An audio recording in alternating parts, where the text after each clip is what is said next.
Welcome to At Your Library. I'm your host, Kathleen Clifford. Joining us today is Christine Schulz. She is the director of the Janet Carlson Calvert Library in Franklin, Connecticut. But Chris is here today as the coordinator of the Connecticut Author Trail. The Connecticut Author Trail is celebrating its 10th year this summer. Congratulations. Thank you. So welcome to At Your Library, my talk show. For our viewers out there, we're going to hear all about the Connecticut Author Trail today and when it starts and what it is and how you can go. So let's jump right in and tell us, how did the Connecticut Author Trail start? It began when I was a new director. Franklin was a new library, and I was trying to think of ways to bring people in.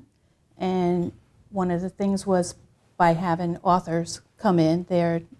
We like authors, and libraries are just a natural fit. Right. So I started by asking area libraries, like the ones around me, Lebanon, Sprague, Guilford Smith, if they would like to do a series of authors. And they agreed, and this way I got to meet directors and being new, and we all picked out authors and we just put it in a trail.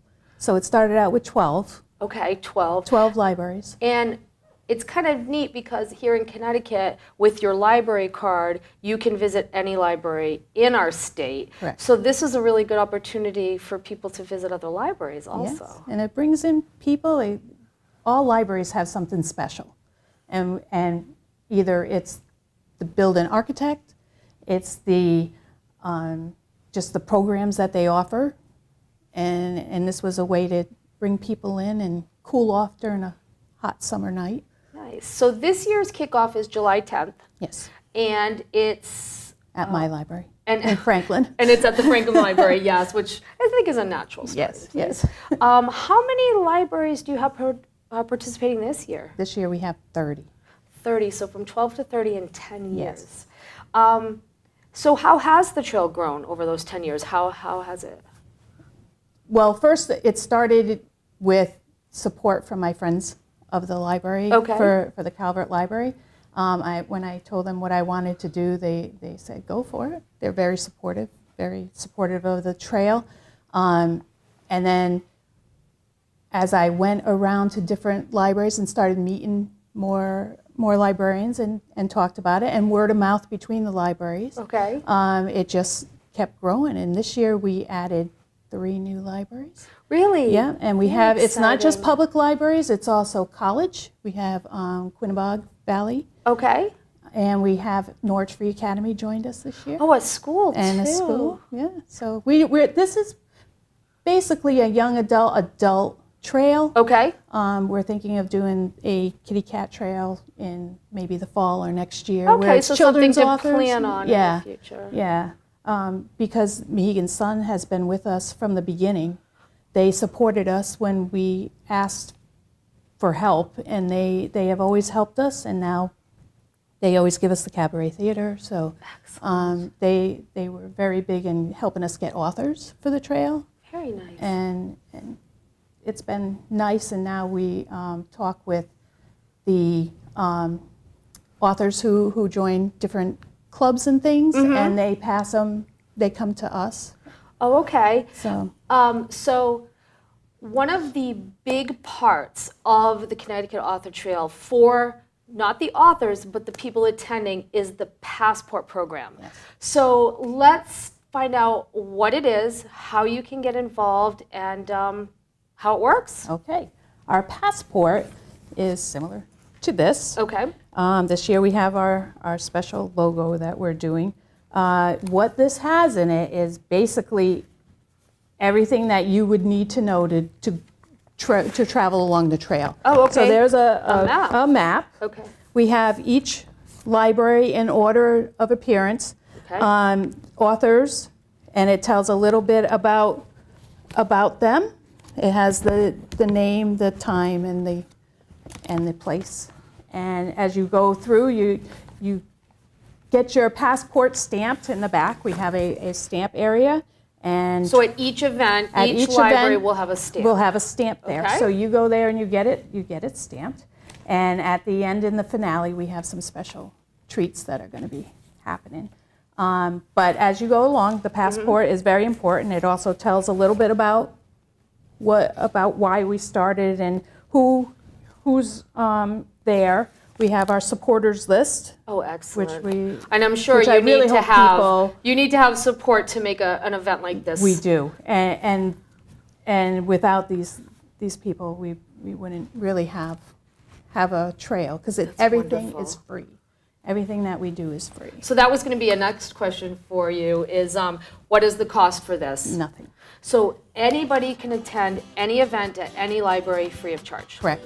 All right. Especially the finale. I do like to try to get a lot of people at the finale, because Mohegan Sun does so much for us that it'd be nice to have just a nice group at the finale. Excellent. And that's our main speaker. Well, we're going to take a quick break right now, and then when we come back, we're going to get into the details of some of the authors coming and when they're coming, and then we'll hear more about that finale. Stay tuned. We'll be back after a short break.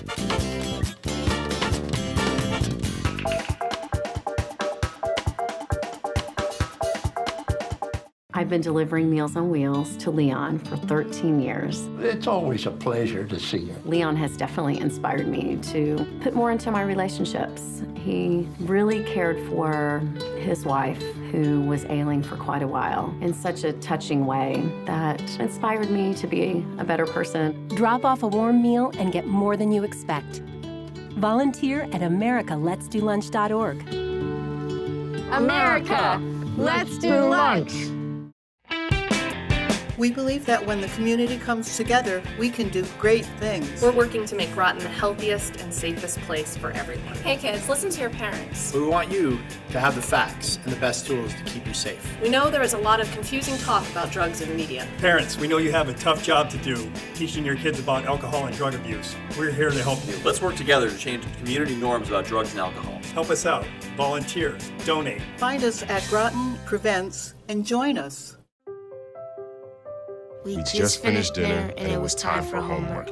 He hates homework. It makes no sense. I don't know how he finds anything in his backpack. I can't find my backpack. I couldn't even read his handwriting. Holding the pencil makes my hand hurt. I know he's bright. Why is it so hard for me?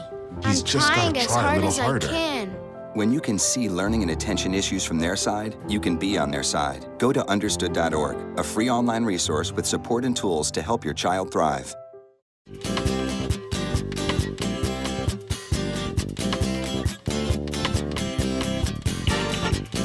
Welcome back to At Your Library. Today we've been talking about the Connecticut Author Trail with Christine, who is the coordinator for the event. And we've talked a little bit about what and when, and now we're going to talk about who. So the Groton Public Library is involved with the Connecticut Author Trail, and on August 1st, we are going to have author Tony Renzoni. Tony is the author of Connecticut Rock and Roll, which figures right in with our summer reading program, Libraries Rock. Also, we cannot forget to mention the Mystic and No Ink Library. They're going to be hosting Charles Monaghan on July 16th, and the Bill Memorial Library will be hosting M. Sauter on September 7th. Now, these are just our 3 local libraries here in Groton, and we know that there's 27 more authors. So, Christine, can you please tell us about a few of the other authors on the trail this summer? Sure. First, I'll start with my kickoff librarian, the first one, who is Harmony Verna, and she writes a fiction story about It's Beneath the Apple Leaves, and it's a very good story. I don't want to tell you. Tell what it's about. It's good to come hear her. Come and hear her speak. And then our finale is Amy Bloom. We have, who I'll say a little more later about. We have a few other authors, that Nan Rossiter, who has been on our trail before with an earlier book. She's back on. We have, I think you knew. I do. I just met Jose B. Gonzalez. I can honestly tell you that this book of poetry is phenomenal, so he is definitely one not to miss. And we are having our very first author on the trail in 2009 was Karen Olson, and she is actually going to be in Lebanon In July, she's going to be speaking again on one of her newer books. We try not to have too many of repeat authors because we like to give as many people a chance as possible to be on the trail. Okay. Sometimes it just happens, you know. The libraries all choose their own author, and from there we create the trail by picking our times. The authors, I'm going to just assume, must be from Connecticut? Yes. Okay, so they must be somehow connected to Connecticut. Somehow connected to Connecticut, okay. You said the libraries choose their own author. Yes. How would libraries know if they don't, let's say our library didn't know a Connecticut author, is there a place that they can go through you? Yes, I create a list. Okay. A lot of the authors contact me saying they would like to be on the trail. So I create a list and I send it out to all the libraries who may need to look and see.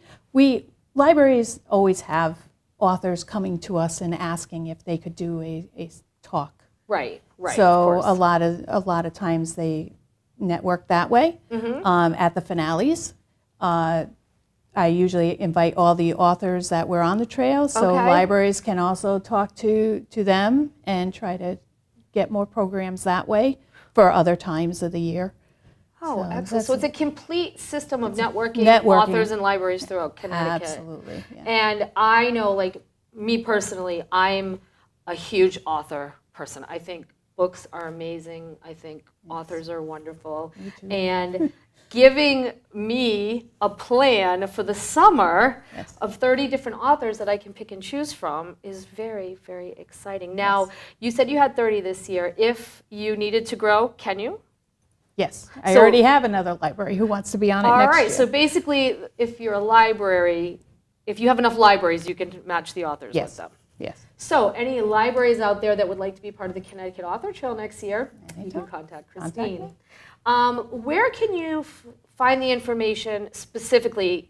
In the passport, I know the authors are listed, the dates, and the libraries. Right. Now, if you don't have a passport yet, where do you go and find out about it? Passports will probably become available the last week of June, beginning of July. And where can you pick them up? At participating libraries that are on the trail. Okay. And there's 30, so there should be hopefully one near you. You can also go onto our website, ConnecticutAuthorsTrail.org. Okay, so if you're not sure if your library is participating, you can check the website. Yes. And I was on the website earlier and I saw that there's a lot of details and a lot of information. Yes, you can see past trails. Oh, excellent. People on past trails. You can see our supporters list. You can get a copy of the poster, you can download a small copy. If you, by chance, don't get a passport, if the libraries are out and you still want to participate, you can take that poster along and just turn it over and have the library stamp that. That's fine. Excellent. Or you can hang the poster in your office in or your office, kitchen, and then you can know exactly when you have to be where. Yes. Now, most importantly, how much does it cost to go to the author events? It is absolutely free. Library programs are usually free, and this is one that I don't feel should ever be charged. If I want to buy a book and meet the author, can I? Yes. And they'll sign my book for me? Yes, they will. Can I bring my book from home? Yes, you can bring it. Excellent. So see, this is a great opportunity if you've always wanted to meet one of your favorite authors, come out to the event. It's absolutely worth it, trust me. They last about an hour to an hour and a Okay, half that was my next question. at each library. So, and then the finale event is about that long. Well, I noticed that the book topics are very diverse. Yes, we try. We want to make it for everybody. Okay. We want everybody to come and enjoy a nice evening out speaking with an author or topic that you might want to discuss. We encourage questions. The authors are very personable, and they like to talk about their books, of course, about themselves and why they did it, and it's a lot of fun. Okay, and I know that you had mentioned in the past that Connecticut Humanities was involved? Connecticut Humanities is one of our leading supporters. We actually have one of the winners from last year's awards that they are now doing. So any Connecticut person who has written a book is free to apply for an award that, they have an award that they choose certain genres, and then they pick an author off of that. So there's a lot of opportunities to get their books out there and promoted, and that's what we're trying to help authors do. Right. Is see their books, and hopefully they have more sales, they have more networking. And it's important for libraries to make sure that anybody can have a book placed in their hands. Yes. And they don't have to worry about any limitations except having a library card, Right, which that's which what is you free. need. You need your library card. But I think it's very important that all ages know that they can have access to this, and then it's a bonus when you can meet that author. Right. So, all right, we're ready for the most important information. Tell us about the big finale at Mohegan Sun Cabaret on September 20th. Mohegan Sun has been our Mohegan Sun Winning Authors Program, has been a major supporter from the very beginning. They've encouraged us. Like I said, they've even offered authors for us. This year, we're having Amy Bloom, who has just come out with her new book, White Houses. And it's a fun event. We open the doors at 6:15. Okay. People can come in. We have a little bit of appetizers. We're going to have a anniversary cake this year. Nice. And they can mingle, start talking with the authors, because we invite all the authors back. Okay. And those who can attend that night come, and you can either purchase books that you may not have had a chance to purchase on the trail, or if you couldn't go to that author during the summer, you can meet them at the finale. Excellent. Have my book signed? Yes, absolutely. All right. And then we have the main author come up, and she talks for a while. You can question. We try to keep it lively, and then that's it for the evening. You can have your book signed. You can purchase a book. And Bank Square Books is one of our big supporters of getting passport prizes. The passport Tell me about prizes. that. How does one win? So the more events that you go to through the summer, Okay. and you have your passport stamped, Yes. when you come that evening of the finale, you're given one ticket, and it's put in one of the level prizes. So we have our top prizes. Mohegan Sun is given an overnight package. Ooh. We have the Guard Arts is giving 2 tickets to a performance. We have Cross Sound Ferry is giving us Long Island Sound Ferry tickets. Wow. And we have baskets of books. There should be about 5 baskets of all the authors donate a book. Oh, so we great. make baskets, and then we pick 5 lucky people to get a basket. Excellent. So you attend the author events, you meet the authors, you have your passport stamped at a library you may or may not have ever visited, and then you come to a party with cake at Mohegan Sun for a chance to win. Yes. Excellent. It's fun, and it's all free. And it's Everything all free. is free. And we like to have as many people attend as possible. Excellent. Well, if you have any questions, you can go to the website, which is ConnecticutAuthorsTrail.org, which will be up on the program. Or you can call the Groton Public Library here directly, and we'll have some information for you. Thank you so much, Christine, Thank for you joining very us. much. It was I appreciate wonderful. it. And I'll look forward to seeing you on the trail this summer. Yes, hopefully. Thank you. Thank you again for joining us. This has been At Your Library. Thanks for checking in.